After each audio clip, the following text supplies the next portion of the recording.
God, I miss that sound. What's up, boys? Happy to see you for another episode of the Blind Pig Podcast, courtesy of bgobsession.com. After a short hiatus, a couple weeks off, we are back. If you've been here before, we appreciate you coming back. Hook us up with a share, like, and a follow. If you're new to us, come over. You can find us on all major audio platforms, youtube.com, all major socials, and of course at the mothership, bgobsession.com. It's totally free when we're not getting attacked by spam bots and Chinese robots.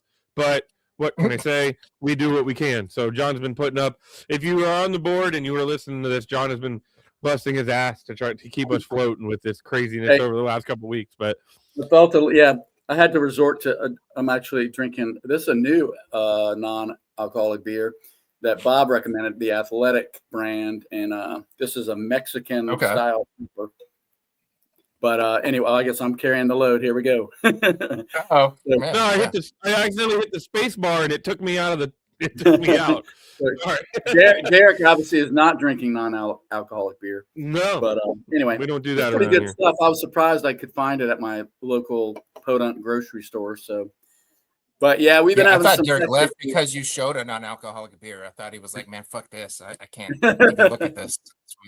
Yeah, I will definitely show when I start drinking real beer again. But yeah, we've been having some tech issues on BGO and mostly bot attacks, which I didn't realize was such a big thing. I felt a little better tonight though, guys, because I went to Pro Football Reference, which I look at once in a while, and I got the Cloudflare human verification there. So apparently we're not the only website that has to deal with this. There was another website I went to, and now I can't remember what it is anymore, but there was another one I went to recently, like within the last day or so, that I got the same thing. So maybe it is a widespread thing. It's not. It probably is. But we ever find out who's behind it, there's going to be hell to pay. That's all I'm going to say. That's right. I don't know what hell we're going to pay them, but we're going to do it. Yeah. But this is kind of a light show. We're probably about a week or two before we really want to get into our free agency stuff. There's a lot of draft talk going on right now, which, as I was saying before we jumped on the podcast, I'm not so big on getting involved in the draft stuff before free agency because that changes everything, right? Like the first wave of free agency completely alters your approach on your draft. So that's why we kind of do things in the order that we do them. Coming up in the next couple of weeks, we'll break down different position groups that we all have identified as our biggest free agent target needs, both on the offensive side and the defensive side of the ball. So keep an eye out for that if you're following along. But what we want to talk about today, we'll go ahead and get the sad news out first. This past week, Sonny passed away. Not slinging. Old. Oh my God, what do they call him? His arm. Now I forgot. My space not. Anyways, Sonny Jurgensen passed away. Also Barry Wilburn. Two major. Sonny, the bigger, more well-known. He was a national. And then, of course, he joined on the radio. The just iconic calls with Sonny, Sam, and Frank on the radio, like backdating every highlight you see from the 80s and 90s and early 2000s. If there's an audio track in the back of it, you hear those three guys yucking it up, talking football. I mean, they're some of the best out there, and they were just God's gift to the radio call for a long time. So I was curious. Your guys' memories? One of the reasons I went out to Pro Football Reference was I was just curious to see what Sonny's stats were. And the amazing thing was the guy played 18 years in the NFL, 18 NFL seasons. That is insane. That's crazy. That era, especially, I mean, they didn't protect the quarterbacks back then like they do now. And, but anyway, some of his stats were kind of surprising. He had a 57% career completion rate, which that was a lot lower than I was expecting. But then I thought the game's changed a lot. They didn't do a lot. They didn't have a West Coast offense back then. If they were throwing the ball, it was usually downfield. And the defense, the rules back then, they could do a lot more to opposing quarterbacks than we can do nowadays without getting flagged. They had over 32,000 passing yards, 255 touchdowns, 189 interceptions. Get this one, sacked 294 times. So you can imagine what his knees and, Yeah. and shoulders and neck felt like every morning when he got up. And then I thought this was a fun fact. He had 15 rushing touchdowns. So he must have he used his legs a little sparingly. Yeah. But to tell a quick story, I'll keep it really brief. But one of my buddies, Eric Lecter, who did a lot of football coverage with us back on another message board. We went out to Canton when Joe Gibbs came back and to see the Hall of Fame game. And, and I guess that was probably 2004, maybe, I'm not sure, but 2004, 2005, something like that. But anyway, we were walking around outside of Canton, outside the Hall of Fame, waiting for the game to start. And there was a trailer there. And as we're coming right up next to it, out comes Sonny Jurgensen with a big old stogie in his mouth. And I had a nice camera, so I was taking pictures for the website. And so I zoomed in on him, and he looks right at me, and he says, "You can take my picture, but I ain't signing shit." That's awesome. And I just screamed back at him, "That just makes me love you even more." Anyway, I thought that was classic Sonny Jurgensen right there. Yeah, that's pretty good. Put it right out there. But anyway, it's a sad day. I don't know how old he was when he passed, but I think my wife might have looked it up because we were talking about him. I think he was probably in his 80s. That sounds right. Late 70s, early 80s, something like that. But yeah, like everyone, one of our all-time greats. And then after that, after his playing career, he was on radio and TV for so long here locally. Yeah. So that was another way, or yeah, a lot of the guys was connected. A lot of the guys on the board, it's like they didn't know him as a player. They never. Yeah. I mean, I'm sure they'd seen highlights, but they never got to see him play. Like, well, you might not have. No, I never did either. You have to be my age really to have seen him, and I barely saw him. I mean, when I first started watching Redskins games, it was kind of like the Over the Hill Gang was the thing, or the Ramskins, when George Allen came in and took over. And so anyway, it's sad, but he lived a good life, man. He was active, I mean, he was part of the whole Washington football thing all the way up to the end. So yeah, anyway, we're sorry to see him go, but he'll always, I never heard anyone say anything negative except people that like Billy Kilmer. Oh, right. Yeah, that was a thing. Yeah, and he was an Eagle. He was an Eagle at one point. So of course. And what is that like? Brian Mitchell, Art Monk, like a lot of our players wind up with the Eagles for a little bit. Any parting comments about Sonny, Derek? No, it's just awesome watching him. As I grew up, he's one of the reasons I'm a fan of this franchise. Maybe not the main reason, but he's a big part of it. A lot of the history behind this franchise, he's at the center of, back to the old Redskin bandwagon days, and him and Kilmer, like just the historic of it. What? Why are you laughing? But another name that passed away.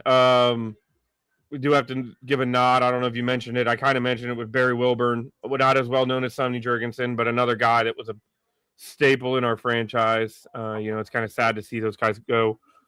Yeah. And as close together. So rest in peace, boys. Yep. Yeah. So on to some actual football we can talk about. We did lock down our two coordinators. I believe the last time we had a podcast, we had Blau, but we did not have our DC in place. Is that correct? Am I remembering correctly? So yeah, we had, and the team, I mean, I don't know what the hell took the team so long to announce it, but they took their sweet time officially announcing those hires. Oh, yeah. Who knows how those things go? So we have our two guys in place, it looks like. I'm excited to see what we can do with this new offense and this new defense. There's a lot of kind of speculation about what kind of defense we're going to run. I am not the one that believes Durante Jones is just going to automatically run a 3-4 that Flores ran in Minnesota. I don't know if you guys went back and looked. I went back and looked. The only time he actually has coached in a 3-4 was with Minnesota this most recent time. Anytime before that, he's been primarily a 4-3, including when he was the defensive coordinator at LSU. So I'll be curious to see what his coaching style ends up being like. Well, the guy, I mean, I like what I heard from Durante Jones. Before I get into what I have to say about him, I just want to say it really doesn't matter how good a press conference a guy gives, because I'll point out, who two of the most recent guys that I loved listening to in press conferences? Joe Witt and Cliff Kingsbury. Yes. Joe Witt Jr. was one of them. He was fantastic in press conference. Dude, Joe Witt was one of my all-time. He was great. His press conference was awesome. And in fact, hit people put our bodies on them in a violent manner, and right. That didn't work out so well, right? And then arrive violently. Yeah, not for everybody. We're not for everybody. Eric Bieniemy gave a fantastic press conference, and I mean nothing against Eric Bieniemy, but he's not in Washington, right? So I just caution people, that's fine. I mean, I guess I'd rather the guy give a good press conference than a bad press conference, but it really doesn't matter. Yeah. The thing about Jones is he's been everywhere. He was a high school coach. He was defensive coordinator. Derek mentioned LSU, but also Bowie State. He was a defensive backs coach for most of his career at the Rainbow Warriors in Hawaii. He was their defensive backs coach. Wisconsin, UCLA, the Montreal Alouettes. And I don't even know what league there is. That a Canadian football league, I guess? Yeah. I would think so, yeah. And then I think it's the old Canadian football league, yeah. So he's been around the block. And he was a college cornerback, I believe, at Temple, and then I think he transferred and got hurt. He had nerve damage or something, so he didn't have a long football career. But anyway, probably the biggest thing about him is he's coached for some pretty good defensive coordinators. So I think a lot of people are hanging their hat that he picked up something from Zimmer and Flores and Marvin Lewis and Vance Joseph and those guys. One thing I'll say back to your press conference comment, I'm kind of glad he didn't have one of those press conferences people walk away talking about. You know what I mean? I'm glad that it wasn't some, listen to this clip and listen to this clip. I mean, he had one good clip I think everybody's kind of running with. Somebody asked him what was the defensive alignment going to be, and it's what his quote was, I believe, it's not where they line up, it's where they wind up. Basically saying what base formation we're in doesn't matter. It's how we end the play, not begin the play that's really going to matter, which is a cool little cliche. Yeah. But I can see why Quinn likes him, because he says cringe things just like Quinn does. But I think that was what you just said. I think that was the only one he really said. You know what I mean? So I was happy to see that he wasn't out there talking about he got pressed a lot. He got pressed a lot on how aggressive he's going to be. They were saying, he came from a Brian Flores offense. You're gonna be blitzing every play. And I thought he answered that really smart, because he said, well, we had the personnel to do that. Yeah. He didn't say that Washington didn't, but I think that's the point, is that, it doesn't matter how good a DC you are. If you don't have the horses out there, it's going to severely limit what you can do. Yeah, Jimmy's and Joe's are more important than X's and O's. I mean, you got to have the talent. And a lot of people it's not an apples to apples situation. A lot of people are giving him a lot of credit, which, I mean, it's fine, but because he was so knowledgeable about the players that we have, and it's well, he did interview for the job. I suspect anyone interviewing for the job probably knows the players, but I thought, I guess my comment to that is, well, that's great, but that doesn't mean they're going to be here 15 minutes from now. I wouldn't take too much heart and stock in that if I was one of those players that he's really impressed with me. He called me out in the press conference. My skill set, Yeah, he knows my name. Mm-hmm. Wow. But anyway, I thought he did a good job. And, he's certainly smart, and he seems he seems like he's a solid guy, and we'll just hope that he can. I hope that what Quinn said, which is that he's going to let him run his own offense. I hope that's true.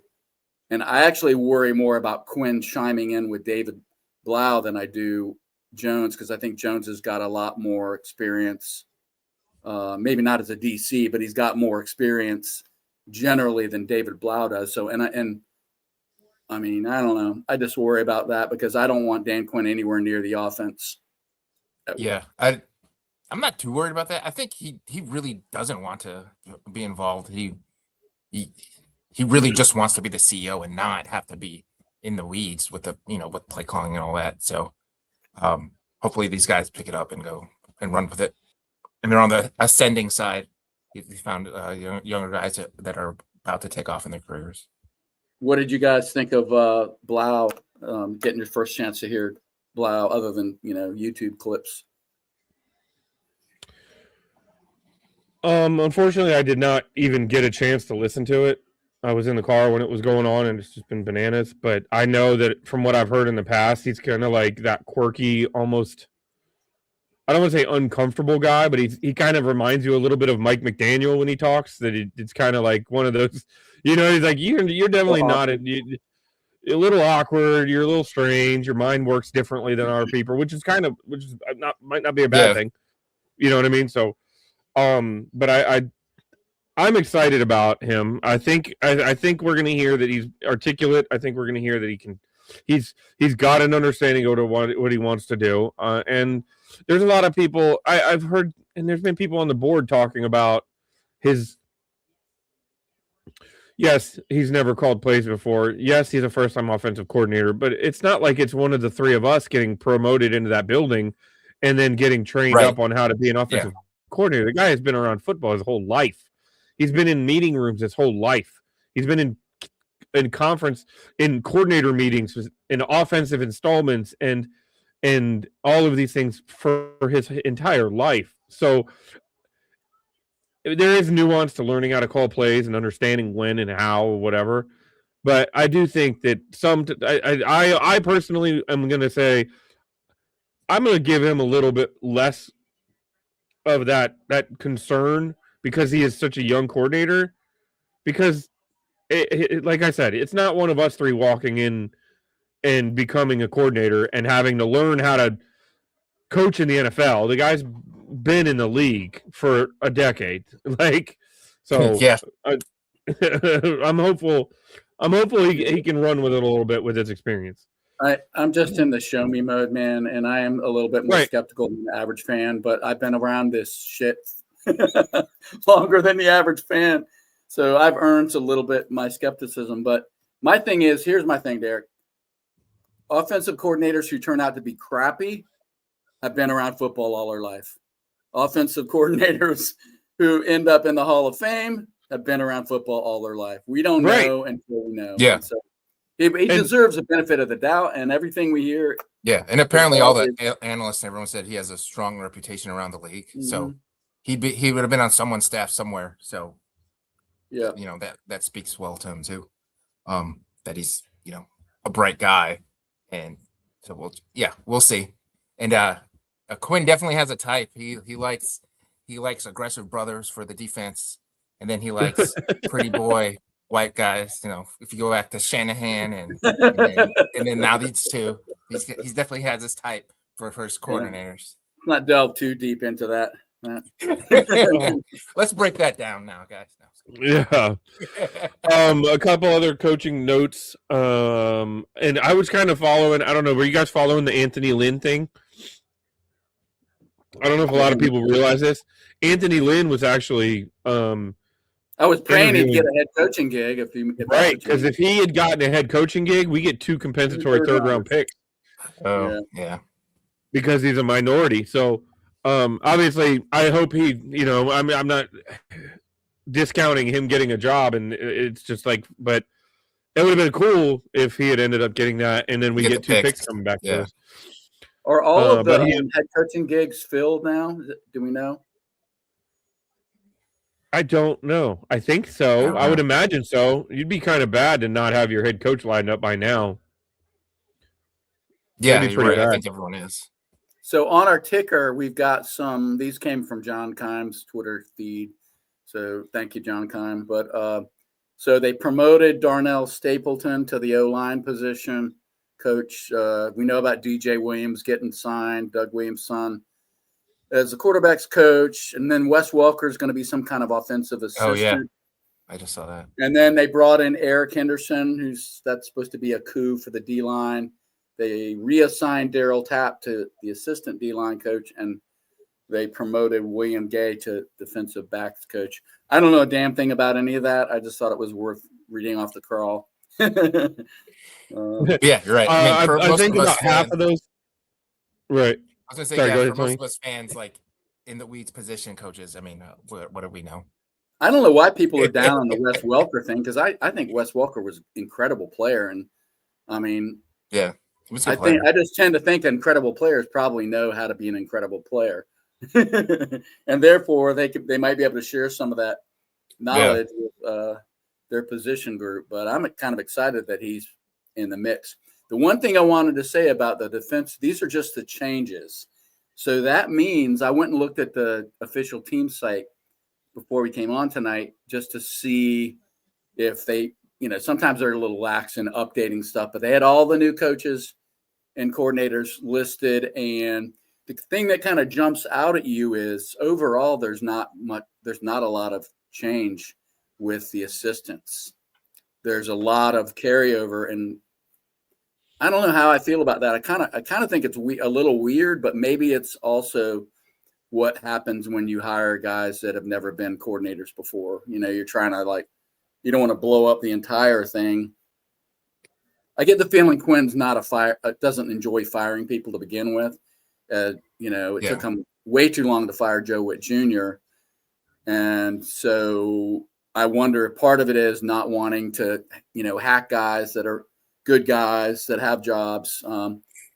But whether it's also because, Jones and Blau don't have a lot of experience. And so giving them some carryover and consistency with the coaching staff instead of just because normally you'd expect those coordinators to pick their own guys, right? I would think across the board. I wonder. Yeah, at least I wonder if it's got something. Go ahead, Tony. I was gonna say at least with Blau, he was already here, so he knows all those guys. So maybe he already has a that's true relationship with those guys. But on the defense, yeah, that's a good point. But I wondered also if it has something to do with the fact that the problem with Kingsbury wasn't the staff, it was the scheme, and same thing with Witt. If they're looking at the problem with the defense was more about the defensive alignment and the schematic that we were running and not necessarily the coaches. You know what I mean? Like maybe. He could be dead wrong about that. I don't know. I just you're look not at wrong. I'm look at totally the defensive backs, and I'm like, that was I don't care what scheme they were running. That was just an absolute disaster. Like I think I could have gone out there and coached the defensive backfield, and not that I would have known what I'm doing, but I don't think anyone would have noticed any difference.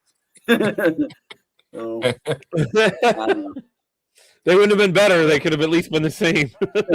Yeah, they would have arrived violently. That's the only promise that I would make. I don't care who it is, just hit him. Not on the field, just coming into the locker room, I'd have them do something violent just so I could say violently. So the team the team floated an alternate logo. Mm-hmm. I wanted to ask you guys about that. Oh yeah. Everyone see that? It was kind of like the W. They kind of floated two. Yeah. There was one with the W and the spears, and then there was one with the crest and the spears. Yeah. What do you think, Tony? Yeah, I mean, I thought it was kind of cool. I like the spears element that they added to it. It looked pretty cool to me. And I think it's natural. Like if you look at most teams, like even like the Ravens, if you looked at their first logo compared to now, it evolved over time. So I think it's natural for any team to do it. But I like the spears thing. I feel like they've been hinting at it the last couple of years when they'd use it in promos and stuff. So I thought that was kind of cool. I got the PTSD, man. It's not that I don't. It's not. I actually kind of like the idea of pivoting if they're going to stick with Commanders, which it certainly seems like they're going to. I like the idea of pivoting to something like the Roman Greco thing, and part of that is, I'm a Charlotte Football Club MLS fan, huge fan. They have that kind of. They call it the Fortress. The Bank of America Stadium is the Fortress, and they really do the whole like. Theirs is more medieval theme. Okay. But they really like. They're totally 100% into that, and it's so cool. So, because I think the whole problem with the Commanders has been, what the hell is that? It's like vaguely military. I don't know what it is. As far as symbology and traditions and logos, and I think it's been really hard for them to build around that because it's such a lame name, for lack of a better way to put it. So I like that they're pivoting to something that's a little bit more marketable. Like you can kind of see a lot of possibilities with the Roman Greco theme or whatever they're trying to do. But so having said that, I will confess that I'm one of those guys that I can't stand it when this shit comes up because I just don't want to hear about it anymore. I'm fine with the W. It's like we changed the logo, we changed the name, just move on, get on with it. And I appreciate what you said, Tony, about it is natural for it to evolve because it is. And the Ravens, and even in these new ones, the W's still there. I mean, it's not. They're just kind of like tweaking the things. I just don't want to have to keep reliving the trauma, and I'm sure I'm not the only one like that. I might be the only one on BGO, but I think at some point it just becomes counterproductive. Like just freaking pick the logo and stick with it, and stop teasing us and jerking us around and all the rest of that. Like we're over it. We're the Commanders. Let's just go forward and focus on winning and not all that other stuff. But anyway, the biggest thing with that is I think it's coming from the fan base more than anything. I think that when the minute they walked into the building, they understood that this was it was all done. It was fumbled. The transition was terrible. The marketing was terrible. Everything about it was terrible. I mean, they're trying to bring back a lot closer to what we were before the name change, and they dropped that image on the official team social media group. Dropped that image that had all of the players wearing the Super Bowl era uniforms. I mean, if we go back to wearing that full time, we are going to look more like the Redskins than we have since we changed the name. I think the uniform is different from the logo, though, man. Because the logo, that's the biggest symbol of the team. And now you're talking about maybe changing it again. It's like, oh, I don't know, man. I don't look at it that I don't think that the logo is going to change. I think what we're seeing now is kind of like the old Redskin R, where it's not necessarily an official logo, but it's kind of going to be on some of the marketing. And like on the schedule, you'll see that spears with the W in the middle or something like that. I don't think we're going to see that on the side of a helmet. Like, I don't think we're, you know what I mean? Like, I don't think we're going to see that as on the 50-yard line. That's going to be something that is a part of the imagery of what maybe they'll be on a hoodie, you know what I mean? Like, or a sideline gear that could be like on the polo with the, or something like that. But I don't think that they're leaning toward that becoming some like a helmet logo. I think it's going to be the W for forever. Do you guys? I know we've talked about this before, but do you guys? And again, I don't want to be hypercritical because I do get everything you guys are saying. I kind of feel like some of the graphics they come up with, it's like, did you do this on MS Paint or it doesn't look, I mean, I've seen a lot of fan produced stuff. I think because fans are so invested in it and there's some really talented fan artists out there. I've seen some stuff, especially when we were first talking about what's the new name going to be. I saw stuff come out, that was, I mean, I thought it looks fantastic compared to what some of these companies that the team apparently is working with do. So sometimes I wish they would like leverage some of the talent out there from fans that really care. Like if they want to do something, if they want to expand some of the imagery or logos or art, team art, that, they would take advantage of that. Cause I mean, I know you guys know what I'm talking about. Like if you're a Twitter Washington fan, you've seen it over the years. Just, I mean, unbelievable. I might think Red Wolves is stupid as a name, but some of the graphics that people did for Red Wolves were unbelievably good. So I don't know. That's the other bone I have to pick, which is that little thing with the spears. That looked like something a high school kid would do. To me, it did. It just didn't look like something I would expect. You're paying tens of thousands of dollars to have some marketing company come up with. But anyway, I agree. I mean, look at Major Tutty. Let's be honest here. Like, there's so many different ways that you could have had a better mascot than Major Tutty, right? Like, so I think the origination of the entire thing back when it all started, unfortunately, was that it was all developed by somebody who had not been here for 5 minutes and was not going to be here for 5 minutes. People who had actually absolutely zero true connection to the fan base or what we were actually all about, which is why it was so far away from what we actually were. And I think Harrison, this new group, is trying to get back to some of that.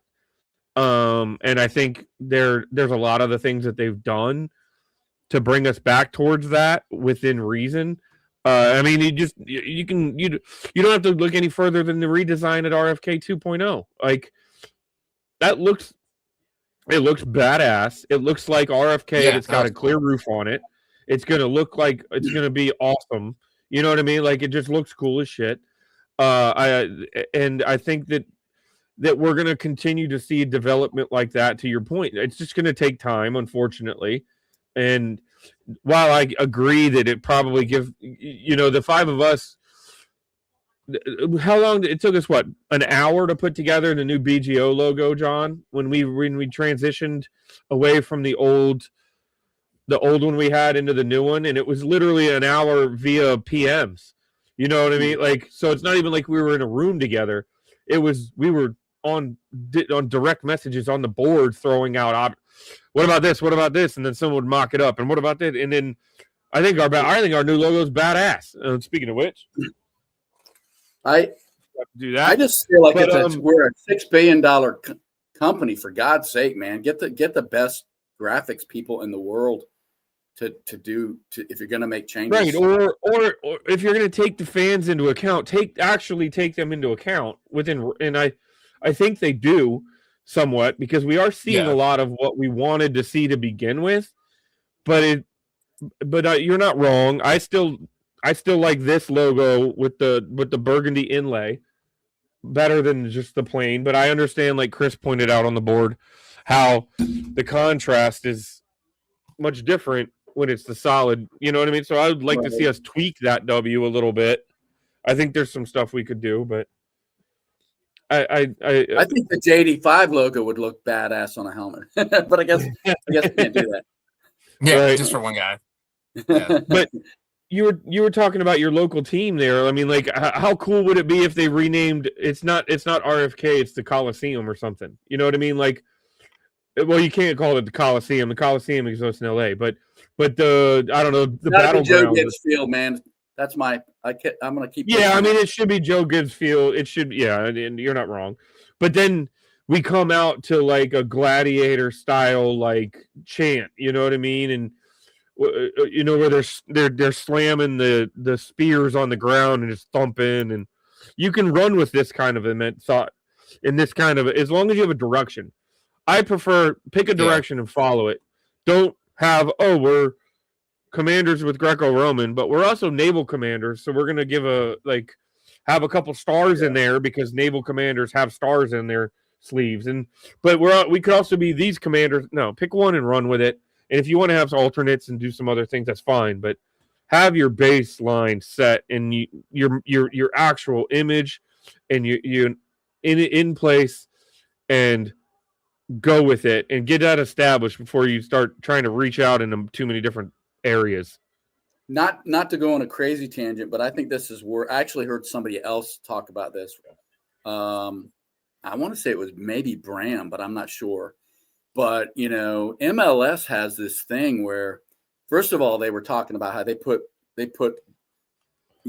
corporate logos on the jerseys, which is an MLS thing, and it's just a normal thing, so nobody thinks anything of it. But the cool thing about MLS is that they have a different jersey variant, and I mean sometimes radically different jersey variant every single year. Sometimes a different road jersey and they'll release special jerseys throughout the year that they just wear for one game, and it's freaking awesome. I mean, yeah, it's almost like NASCAR. Depending on who your sponsor is for that race, your car color, your whole car image is different.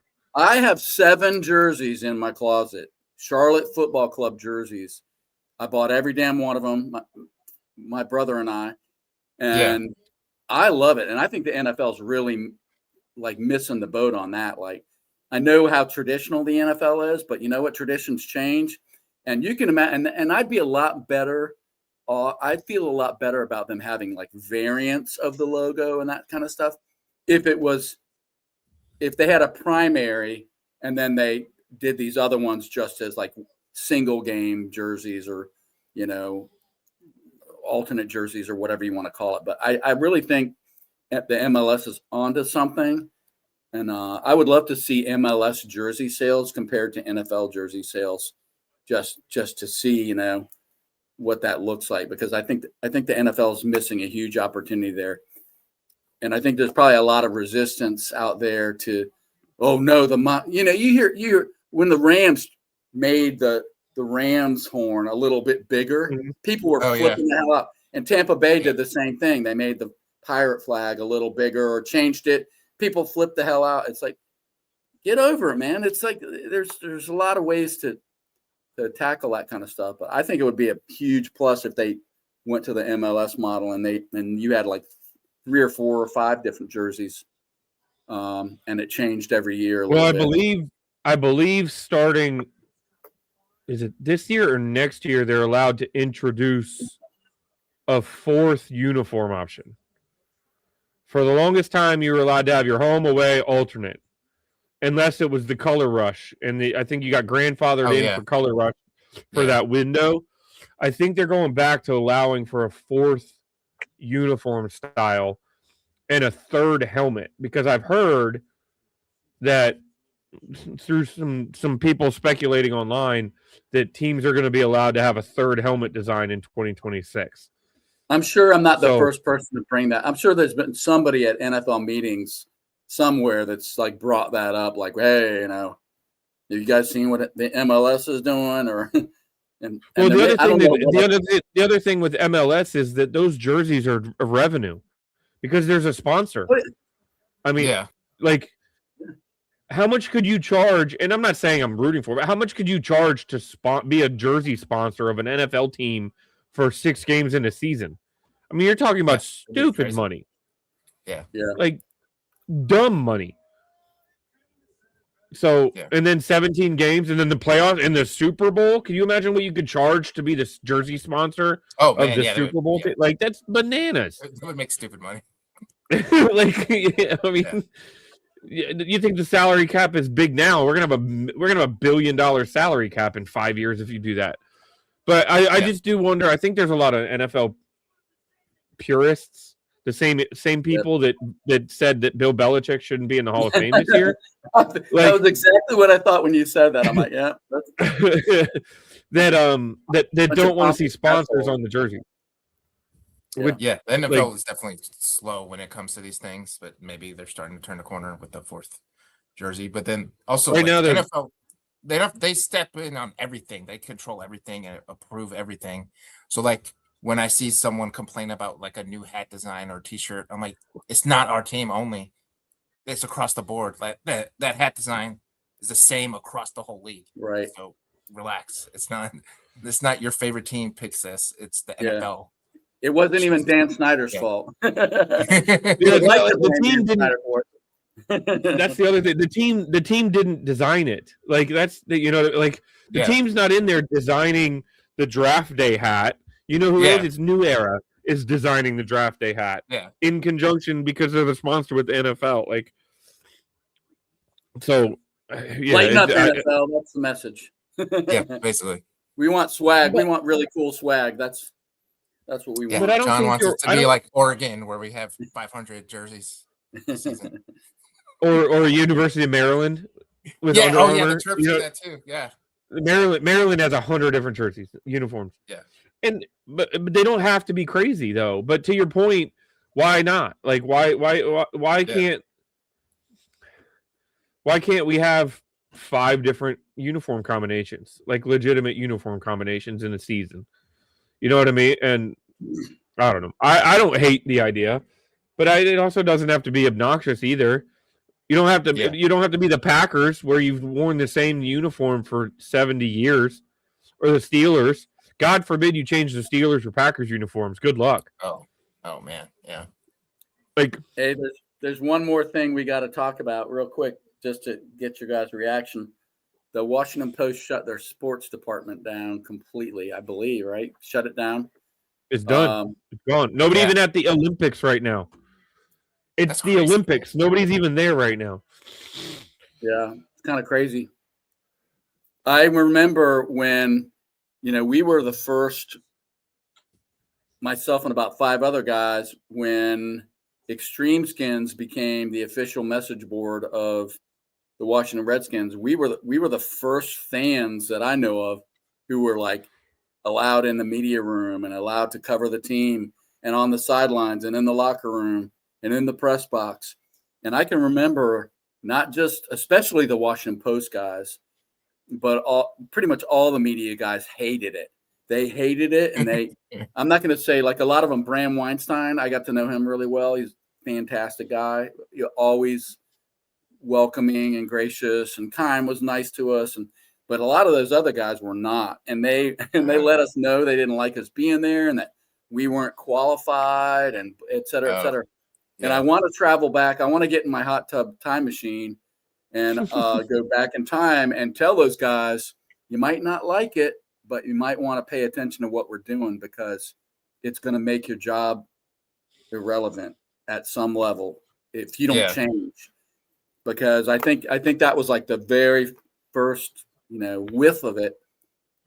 And so those papers, man, those traditional papers, they just can't compete anymore. The ones that, especially the ones that have kind of dragged their feet and didn't want to go fully, digital and online and all the rest of that. But I still hate it. I grew up in Franconia, Virginia, right down the road from Springfield. They lived there all my life until I was an older adult. And I mean, we had I remember we had two papers. We had the Washington Post, and then we had the Evening Star, I believe it was called. That would come late in the afternoon. So you had 2 big papers, and now we don't. So it's kind of a sad thing, but it is. And I still have.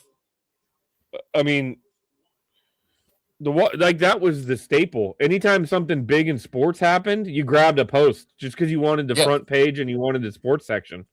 Exactly. You know what I mean? And that was like your tangible hard copy memory, was to read the Post. And half the time you didn't even read it. You didn't even read the article. You just wanted the imagery of the Post. You know what I mean? Like, and one of my favorite memories was going up to Canton and being at the Hall of Fame induction ceremony for Art Mogadale Green, and there's a picture in the Washington Post of the crowd, and me, and back in the day, like there's like 9 Extreme Skins fans, ESers, that were all in it. You know what I mean? And we were all hanging out and partying together and everything, and it was in the Post, and I got one and I sent it to my dad and I showed him the picture, and I gave one to my mom, and that was just the thing you did, like that was, if you made it, or if you saw a memory in the Washington Post, it was a big deal. Like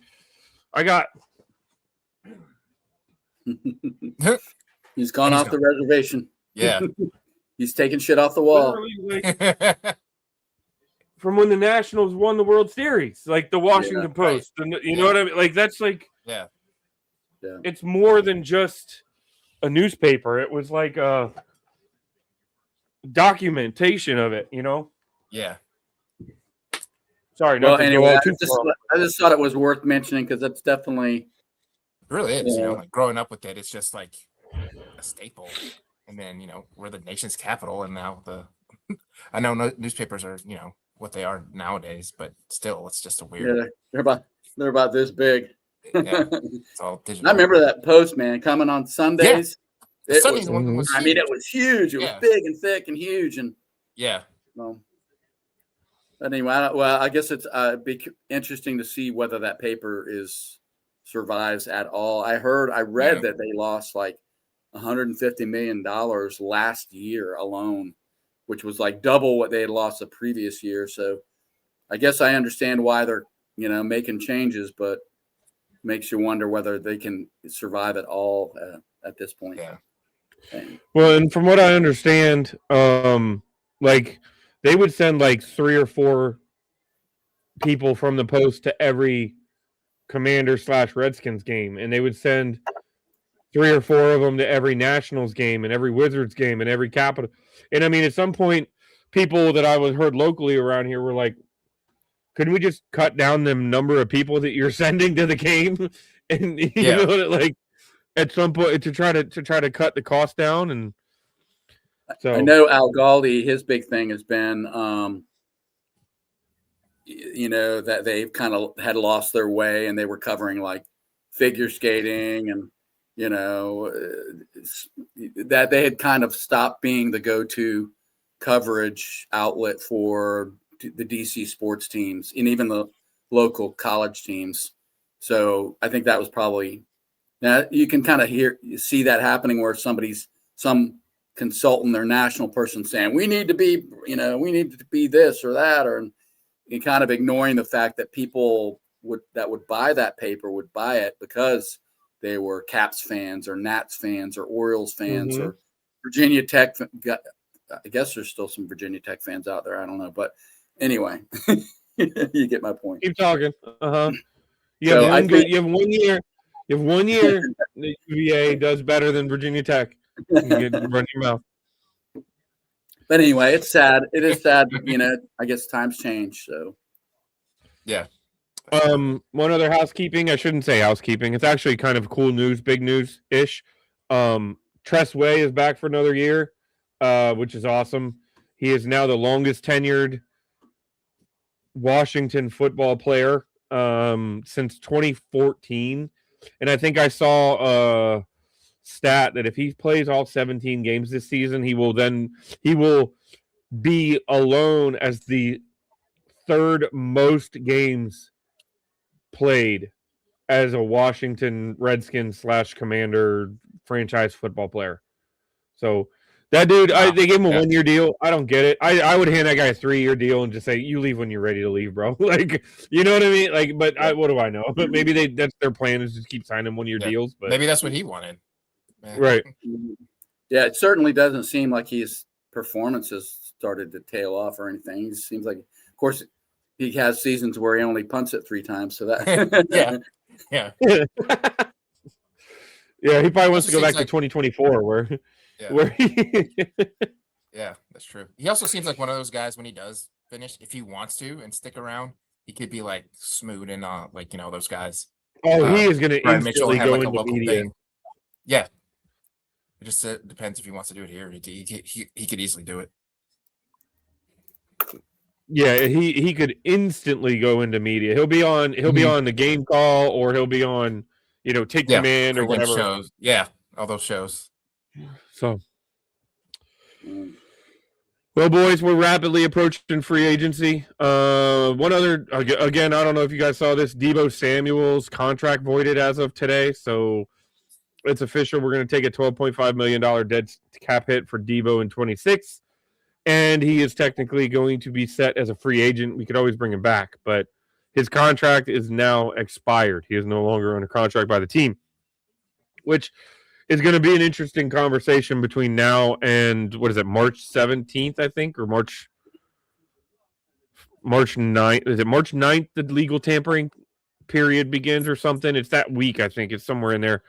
So we're still little under a month away from free agency, but there's going to be a lot of changes, and hopefully now they know what direction they want to scheme up.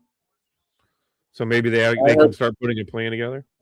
I hope they bring Debo back on a reasonable deal because, and I've said this before, but we gave up a 5th round pick to get Debo, and he still can play. He's just not a number 2.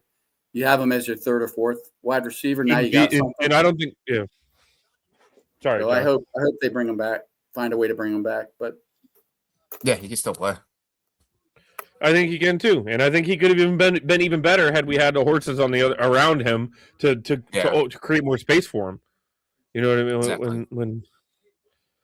So, well, fellas, as always, it's been a pleasure. If you made it this far, cheers to you. Happy to have you along. If you're hanging out, hook us up with a like, a share, and a follow. Come join the bgobsession.com. And as always, the pigs are